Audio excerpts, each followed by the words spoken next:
Hola a todos, buenos días. Continuando con nuestro ciclo de conferencias sobre hombro, hoy tenemos un tema que no es muy común. Estamos en los temas que no son tan comunes, pero cuando uno lo ve la primera vez no se le olvida, y es este, que es la distrofia facioscapulohumeral, que es un diagnóstico que se pasa bastante desapercibido en una etapa de la vida, y cuando ya se diagnostica, pues ya es porque tiene todos los síntomas floridos en la mayoría de los casos.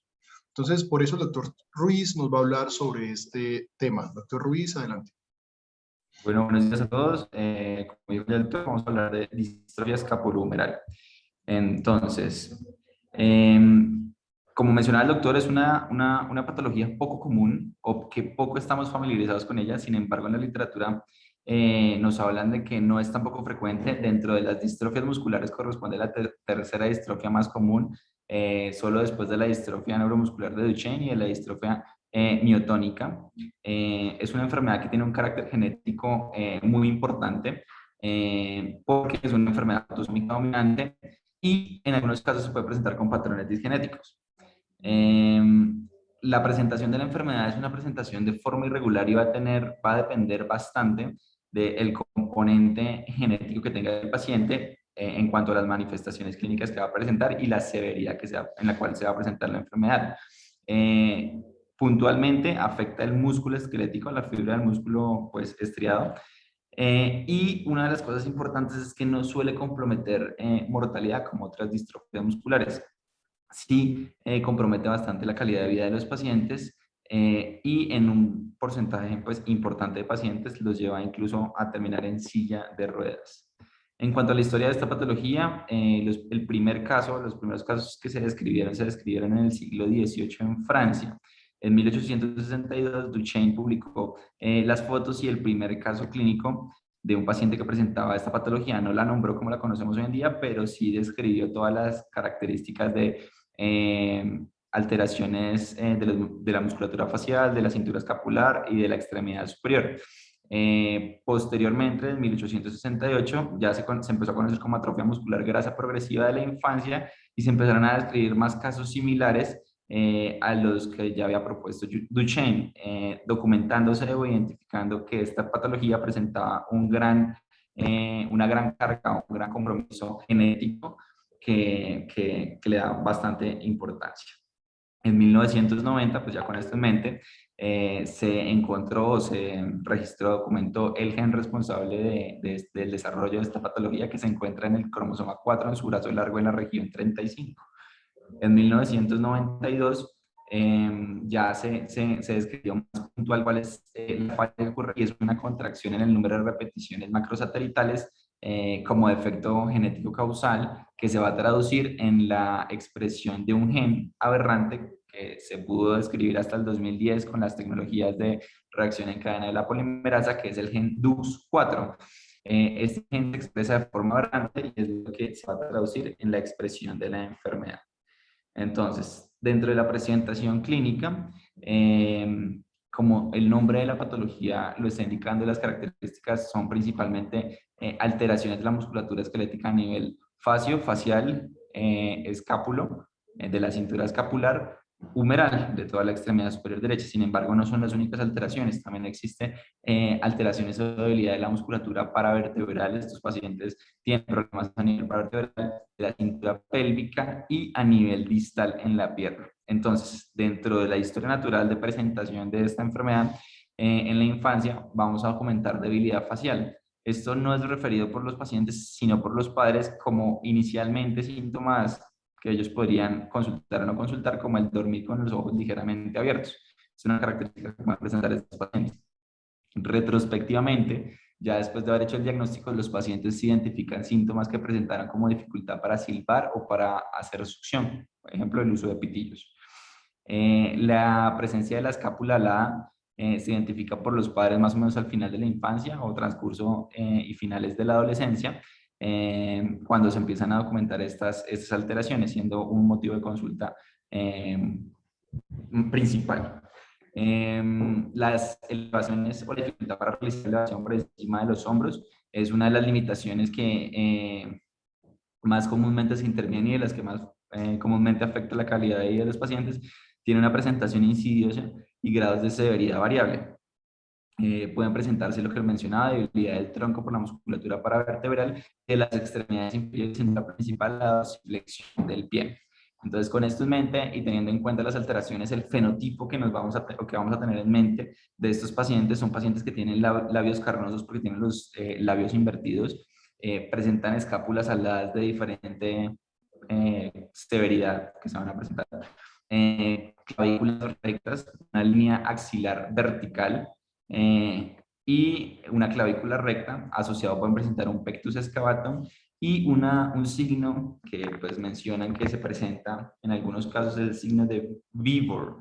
Este signo es un signo que se da por la debilidad de la parte inferior de los rectos abdominales y consiste en que el paciente se encuentra en decúbito supino y se le pide que haga una elevación del tronco, pues una abdominal corta, y cuando hace esta abdominal corta, el ombligo se va a desplazar hacia proximal por esta debilidad que se encuentra en los rectos abdominales en la porción inferior, hace un desplazamiento cefálico del ombligo. En cuanto a la debilidad facial o escapulohumeral, juntas se presentan más o menos entre el 70 al 85%, presentándose en diferentes momentos de la vida. Ellos mencionan que se puede presentar debilidad facial única en el 25% de los casos. También se pueden presentar pacientes sin debilidad facial y que las presentaciones o sea, sí son los cuadros típicos, la debilidad facial, periescapular, la extremidad superior, pero que la latencia de los síntomas, o que los pacientes se encuentren sin ninguna progresión, es variable. Algunos pacientes pueden durar años sin progresión de la enfermedad y presentar posteriormente, ya en la adultez, una progresión. El rango de presentación típicamente se presenta más en la infancia. Sin embargo, pues el rango de presentación es desde la infancia temprana hasta la adultez. Son miopatías, como ya mencionábamos, irregulares, asimétricas con edad de presentación variable. Y algo importante es que los músculos vulvares extraoculares y respiratorios por lo general se encuentran conservados. El 20% que yo les había mencionado depende también de la severidad y la expresión genética, la relación que hay entre el genotipo y el fenotipo. El 20% de los pacientes van a terminar en silla de ruedas. Entonces, ya entrando más puntualmente a la parte genética de la enfermedad, esta es una enfermedad en su mayoría de carácter hereditario. En el 70% de los casos, el tipo de herencia es una herencia autosómica dominante, donde solo el 20% de los pacientes van a ser portadores asintomáticos y los grados de penetrancia van a ser variables, depende de diferentes factores que ya vamos a ver. En cuanto a mutaciones de no, corresponden aproximadamente al 30% y son secundarias a mosaicismos que se presentan en el periodo embrionario afectando pues al paciente como tal, o mosaicismos en línea germinal que afectan a un padre, o sea que el mosaicismo se genera en el padre sin él expresar la enfermedad, sino transmitirla de forma directa pues, a su hijo, quien sí va a presentar la enfermedad. Entonces, dentro de las patologías neuromusculares, esta es la única o la primera que se ha descrito que presenta, que es secundaria a la expresión de un gen que normalmente es inactivo. Es un gen que normalmente no se expresa, pero cuando se expresa es el gen DUX4 en las fibras musculares. Cuando este gen se expresa, desarrolla la enfermedad.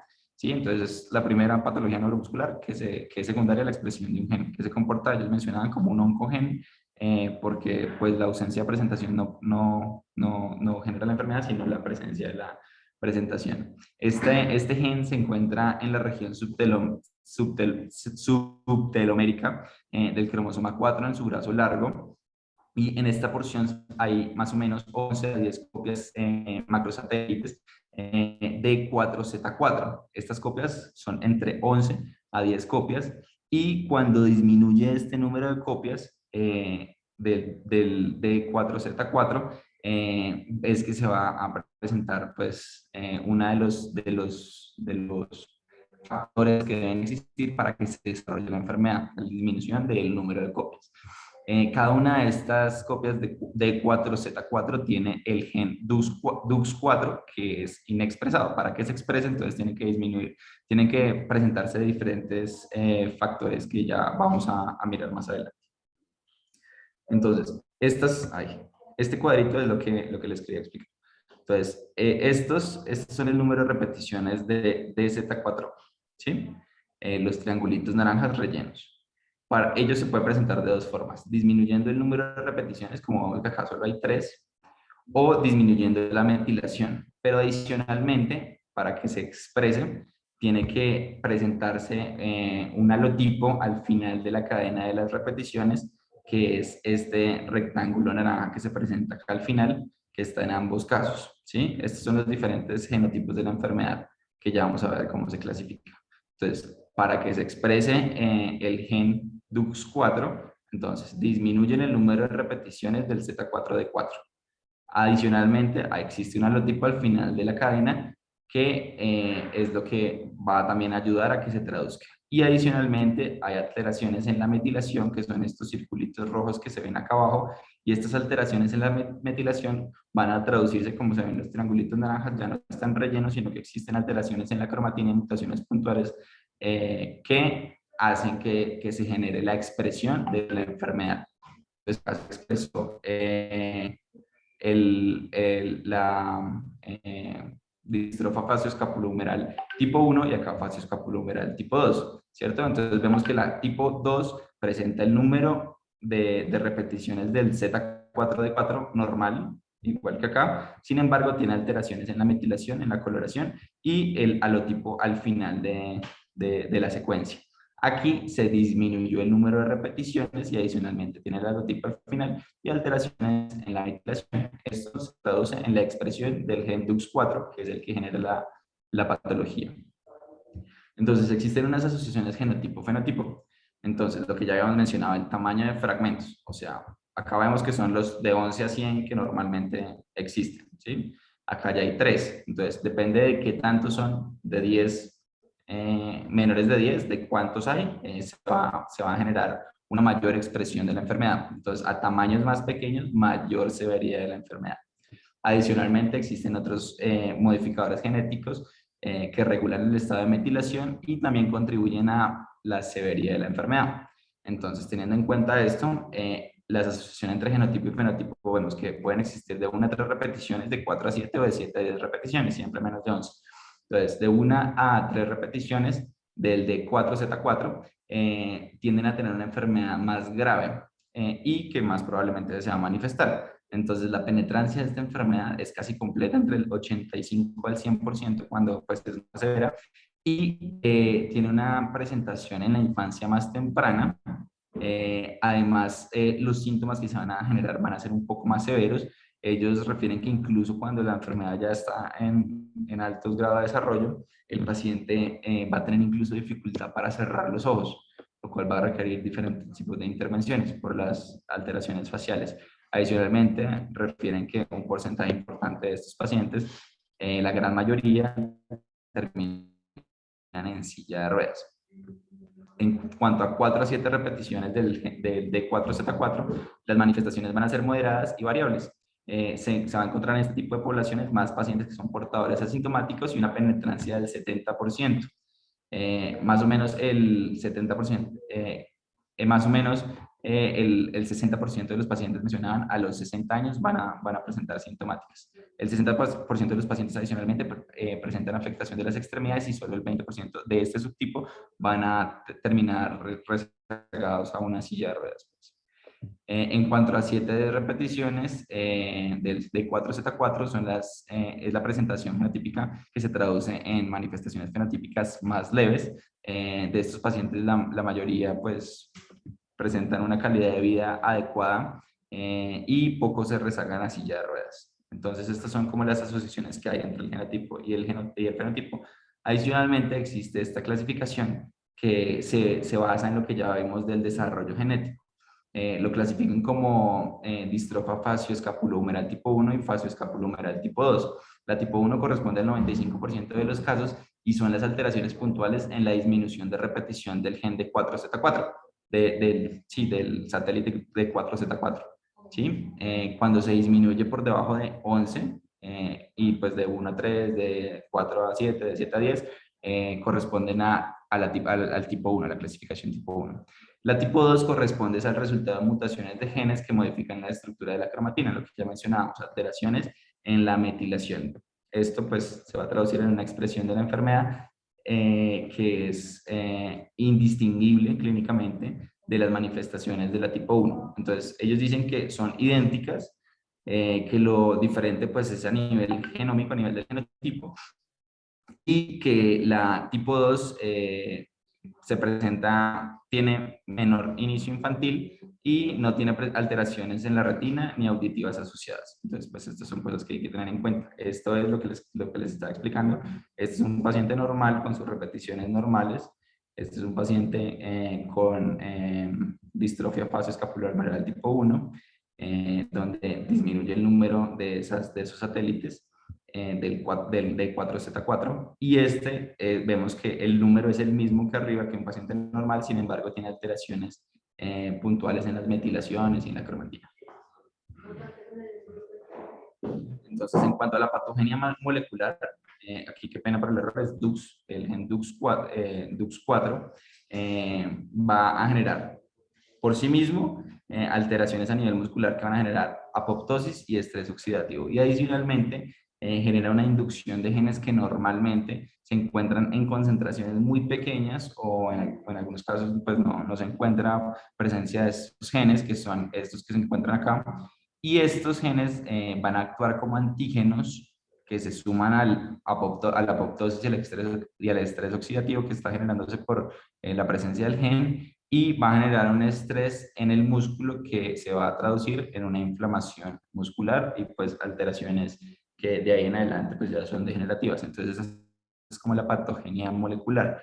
En cuanto a la histopatología, es variable, desde pacientes que tienen histopatología normal, cambios mínimos o distrofias severas.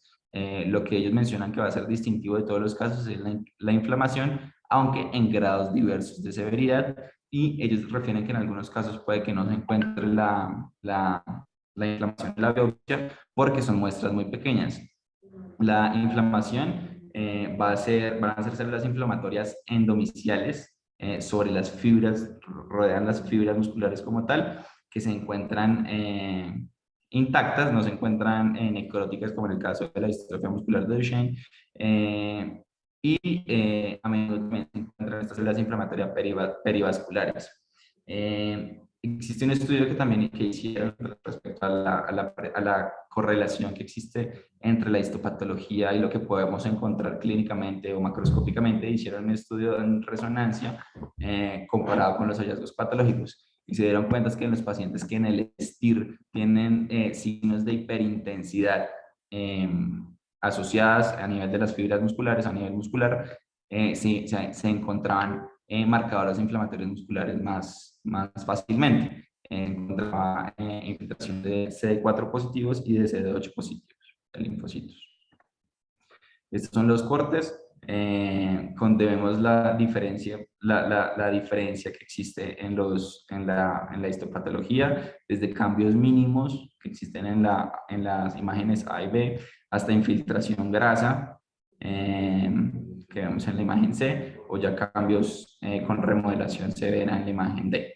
Entonces, estos son los grados de variación que podemos presentar en la histopatología.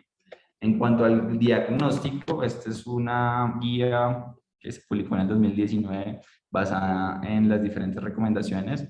Hablan del diagnóstico y del tratamiento, y para el diagnóstico ellos mencionan, o la recomendación que dan es, en los pacientes que tienen presentación típica, el diagnóstico suele ser sencillo. Entonces ellos dicen que si uno tiene un paciente que tiene una presentación típica de la enfermedad asociado a el diagnóstico de un familiar en primer grado que ya se hizo genéticamente, no hace falta a este paciente hacerle pruebas genéticas. Si el paciente presenta una presentación atípica o no tiene ningún familiar de primer grado que tenga una confirmación genética, a este paciente sí se le deben hacer pruebas genéticas. Entonces, teniendo esto en mente, pues tenemos que tener en cuenta que la distrofia facioscapulohumeral tipo 1 es la más frecuente, que es el 95% de los casos. Y es el resultado de la contracción o la disminución en las secuencias del D4Z4, que ya lo vimos ampliamente. Además de estas contracciones, debe ocurrir la presencia de un alelo particular, que era la variante A, que era el rectángulo verde que les mostré en las imágenes de genética. Entonces tienen estas dos cosas, la disminución del número de repeticiones y el rectángulo naranja. Entonces las pruebas que se van a hacer son la medición de las contracciones del D4Z4. Esta prueba es altamente sensible y es la que se utiliza para el diagnóstico de confirmación genética, y la medición de esa variante A. Entonces ellos dicen que el realizar en un paciente que tiene una presentación típica y que tiene positivas o alteradas estas repeticiones del D4Z4, el medir esta variante A no tiene un aumento en la especificidad. Sin embargo, en los pacientes que tienen una presentación atípica, sí recomiendan realizar la medición para disminuir la presencia de falsos positivos.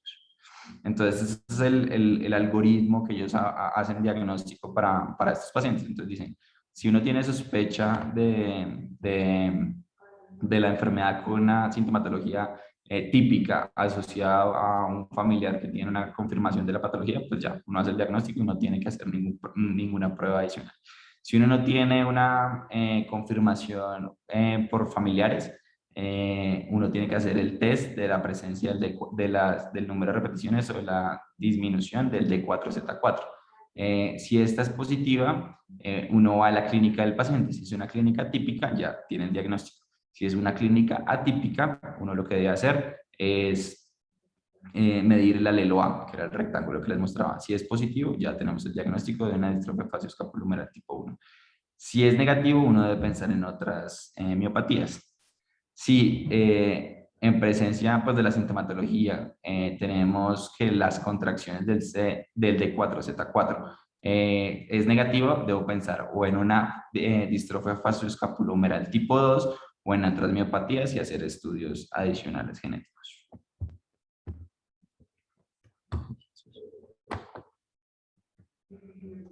Perdón. En cuanto al tratamiento, es una patología que dentro de lo que revisé refieren que actualmente no existe ningún tratamiento efectivo que esté respaldado, que todos los fármacos que se han probado en diferentes ensayos clínicos, ninguno ha mostrado ningún tipo de beneficios. Entonces, pues esto es pues una de los problemas que tiene esta enfermedad. Sin embargo, existen recomendaciones rutinarias. Entonces, la realización de terapia física y de terapia ocupacional, pues para mejorar la movilidad de los pacientes a nivel de las extremidades, principalmente superiores. Ellos refieren que el ejercicio aeróbico de baja intensidad es seguro y va a mejorar la calidad de vida de los pacientes. El manejo del dolor, AINES para dolores agudos, es la recomendación, y gabapentin y antidepresivos tricíclicos para dolores crónicos. Estos pacientes presentan mucho dolor lumbar. Estas son como las recomendaciones rutinarias. En los pacientes pediátricos, ellos recomiendan la realización de oftalmoscopia dilatada y de audiometría en caso de que los pacientes no hayan hablado aún, para los pacientes que tienen un diagnóstico con un genotipo de 1 a 3 repeticiones. En los pacientes adultos se deben realizar pruebas de función pulmonar, en los casos también de presentación de 1 a 3 repeticiones, y en caso de que la función pulmonar se encuentre alterada, se debe realizar seguimiento. Adicionalmente, si el paciente tiene limitación funcional, si está rezagado en una silla de ruedas o si tiene escoliosis por la debilidad de los músculos paravertebrales, se deben también hacer seguimientos de pruebas de función pulmonar. La fijación escapulotorácica, que ya vamos a hablar de ella, y uno de los estudios hablaba de inhibidores de miosantinas y biológicos. Esto, como ya les mencioné, todos los ensayos clínicos y estudios que se han hecho no está todavía aprobado ni se han demostrado beneficios. Sin embargo, teóricamente la inmunosupresión de la inflamación observada en la patología muscular puede disminuir la progresión rápida de la enfermedad, pues disminuyendo pues, la inflamación que ya vimos histopatológicamente a nivel microscópico. Entonces, en cuanto a la fijación escapulotorácica, este es un artículo que hablaba sobre las recomendaciones de cuándo realizar la fijación escapulotorácica. Como esta es una patología que no estamos tan habituados y que no es tan frecuente, la justificación de ellos para hacer pues este artículo es que ellos decían que pues, la mayoría de los pacientes presentan alteraciones de la cintura escapular. Sin embargo, el presentar alteraciones de la cintura escapular no se traduce en que requiera manejo quirúrgico, y que existen varias escalas de evaluar la funcionalidad de los pacientes. Sin embargo, ninguna de estas guiaba la conducta quirúrgica del paciente. Entonces, simplemente lo que muchos estudios referían es los pacientes cuando tenían dificultad para la elevación de la extremidad, se debía realizar la fijación del escapulotorácica, estabilizarla y ellos medían sin ningún parámetro, o sea, sin ningún parámetro estandarizado, cuánto mejoraba la elevación del hombro y en base a esto tomaban las decisiones quirúrgicas o no. Entonces, el objetivo del estudio es desarrollar un sistema de estadificación para la discapacidad del hombro en pacientes que tengan pues, la patología para guiar la decisión quirúrgica y de seguimiento. Entonces, ellos usaron tres variables. Uno, la movilidad del hombro, la movilidad activa, medida en grados. Entonces, cuántos grados podía pues, realizar de elevación del hombro. Segundo, la función deltoidea. Y tercero, la disquinesia escapular, que ellos la evaluaban de forma subjetiva en leve, moderada y severa. La función deltoidea, ellos la evaluaban conservada cuando el paciente se le estabilizaba la articulación escapulotorácica y lograron una elevación mayor a 120 grados. Si lograban esta elevación mayor a 120 grados, mencionaban que tenían una elevación del deltoides conservada. Estos fueron la escala propuesta por ellos, donde pues dividieron a los pacientes en 6 estadios, en 6 grupos, donde el grupo 0 es un paciente pues, que tiene una elevación conservada, completa, la función del deltoides completa, no tiene escápula helada y la sugerencia es que la cirugía está contraindicada. El grupo 1 está presente una elevación por encima de 120 grados, una escápula helada moderada y mencionan que no hay una indicación quirúrgica, que los únicos beneficios que se encontrarían serían beneficios cosméticos, pero ningún beneficio funcional. El segundo grupo presentan elevaciones entre 90 a 120 grados. El deltoides presenta una función conservada, o sea, cuando se estabiliza la escápula presenta una elevación mayor a 120 grados. Y este grupo, ellos recomiendan realizar observación. Ellos dicen que no consideran que los beneficios, o sea, que sí pueden haber beneficios a nivel funcional, sin embargo, que es más el beneficio estético que se va a generar que el beneficio funcional. En el grupo 3 son pacientes que tienen una elevación por debajo de 90 grados, sin embargo, con un deltoides con una función conservada. O sea, cuando estabilizamos la articulación, esta presenta una elevación por encima de los 120 grados, una escápula cero. Y este es el grupo que ellos recomiendan la cirugía, donde ellos dicen que va a tener mayores beneficios funcionales. El grupo 4, por debajo de 90 grados, ya con la función del deltoides disminuida, con una escápula media, y eso refiere que estos pacientes se deben evaluar y que pueden tener beneficios funcionales, que son uno de los grupos quirúrgicos. Los grupos quirúrgicos que ellos consideran son el 3 y el 4, pero que se debe evaluar y hablar con los pacientes sobre las expectativas funcionales. Y el grupo 5, pues ya es un paciente que tiene la función del deltoides que no está conservada, unos rangos de movilidad muy limitados, y en estos pacientes ellos contraindican el procedimiento quirúrgico. Este estudio fue simplemente como para ellos desarrollar esta escala, ya que no existe ninguna escala estandarizada, y ellos mencionan que la concordancia que encontraron para los 3 parámetros principales que ellos evalúan, siendo una concordancia muy buena, con un coeficiente alfa bueno a nivel de la elevación y de la función del deltoides, y no tanto, un poco menor a la hora de evaluar pues la disquinesia escapular. Este es un estudio que se publicó en el 2020, que habla de, pues es un estudio retrospectivo de la literatura, 10 casos intervenidos de fijación escapulotorácica. 5 pacientes, ellos intervinieron a estos pacientes de forma bilateral, pues con un espacio de más o menos 6 meses. Y ellos lo que buscaban era ver resultados funcionales, tasas de fusión y consecuencias respiratorias de los pacientes. Entonces, todos los pacientes fueron intervenidos de la misma forma. El paciente es, pues, en la posición de intervención de cuito prono, con los brazos abducidos 90 grados y rotados externos 90 grados. Se realizó la incisión a nivel medio del borde medial de la escápula. Se realizó, previamente pues se realizó una intubación selectiva para realizar un colapso del pulmón del lado que se iba a intervenir para evitar pues, complicaciones. Se realizó la incisión medial y la disección, pues disecando y seccionando parcialmente los serratos, los romboides. Se identificaron los músculos del rotadores externos del manguito rotador, y ellos mencionan que hay que disecarlos exponiendo más o menos 1 a 2 centímetros del borde medial de la parte posterior de la escápula. Adicionalmente se identifica la cara anterior del serrato, la inserción anterior del serrato, que también se debe disecar, y el músculo subescapular, que ellos pues varían en otros artículos. Sin embargo, ellos recomiendan disecarlo aproximadamente entre 2 a 5 centímetros para que haya un contacto adecuado con la reja costal. Las costillas que se deben exponer son 4 normalmente, 3, 4, 5 y 6 normalmente. Sin embargo, esto puede variar.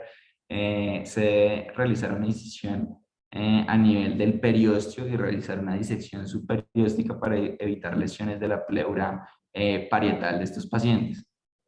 Adicionalmente, ellos mencionan que pues, se debe realizar la disección y una vez disecada, pues cada costilla se debe pasar los alambres que se van a utilizar para realizar la fijación con placa y alambre a través de las costillas, como se ve en la imagen A de la derecha, donde se debe proteger el paquete, el nervio que se encuentra a este nivel. Se debe tener cuidado, y ellos mencionan que la parte del éxito de realizar un adecuado procedimiento es la disección subperióstica. Se pasan los alambres y se debe realizar una preparación, o sea, una como decorticación de la región posterior, de la región dorsal, pues de las costillas a intervenir, y de la parte anterior de la escápula. Adicionalmente, realizar perforaciones unicorticales a nivel de las costillas que se van para generar un sangrado.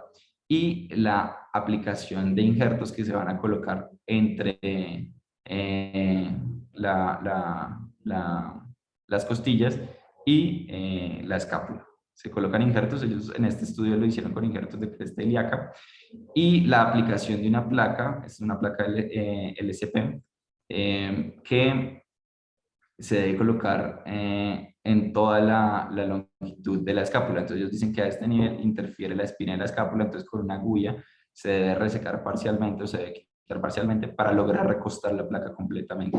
Una vez colocada, ya se colocan los injertos entre las costillas y la escápula y se realiza la fijación de la placa. Estos fueron los resultados. Este es un paciente, todos los pacientes fueron, pues es un estudio retrospectivo, todos los pacientes se les realizó de forma bilateral. Este, pues el primer tiempo fue otra foto. Esta es la foto del segundo tiempo de la radiografía, donde vemos la simetría de ambas fijaciones escapulotorácicas. Entonces esto es posterior a la realización del segundo tiempo. La tomografía en los segmentos, donde muestra pues en el corte coronal pues la adecuada simetría que ya vimos en la radiografía, y en los cortes axiales y sagittales como hay una adecuada unión de la artrodesis que se realizó. En cuanto a los resultados, estos son los resultados funcionales de los pacientes, donde se compara preoperatorio y posoperatorio los valores de elevación activa, abducción, rotación externa y rotación interna, viendo que en todos los parámetros se encuentra una mejoría en los valores funcionales. En cuanto a las diferentes escalas funcionales que utilizaron, también encontraron mejoría en las puntuaciones, e incluso en la escala del dolor se encontró una disminución en los valores, como observamos acá. Adicionalmente, otro de los objetivos que tenían estos pacientes era evaluar la tasa de complicaciones pulmonares. En las tasas de complicaciones pulmonares vemos las espirometrías que realizaron preoperatoriamente y posoperatoriamente, viendo la capacidad vital máxima y la FEBI sobre el volumen pulmonar, donde observamos que los pacientes no presentaron ningún descenso estadísticamente significativo en las pruebas de función pulmonar que se les realizó. Si hubo complicaciones, uno en la tasa de unión, que correspondería en este caso al 10%, un neumotórax y una efusión pleural. Estas complicaciones resolvieron, sin embargo, pues hay que documentarlas.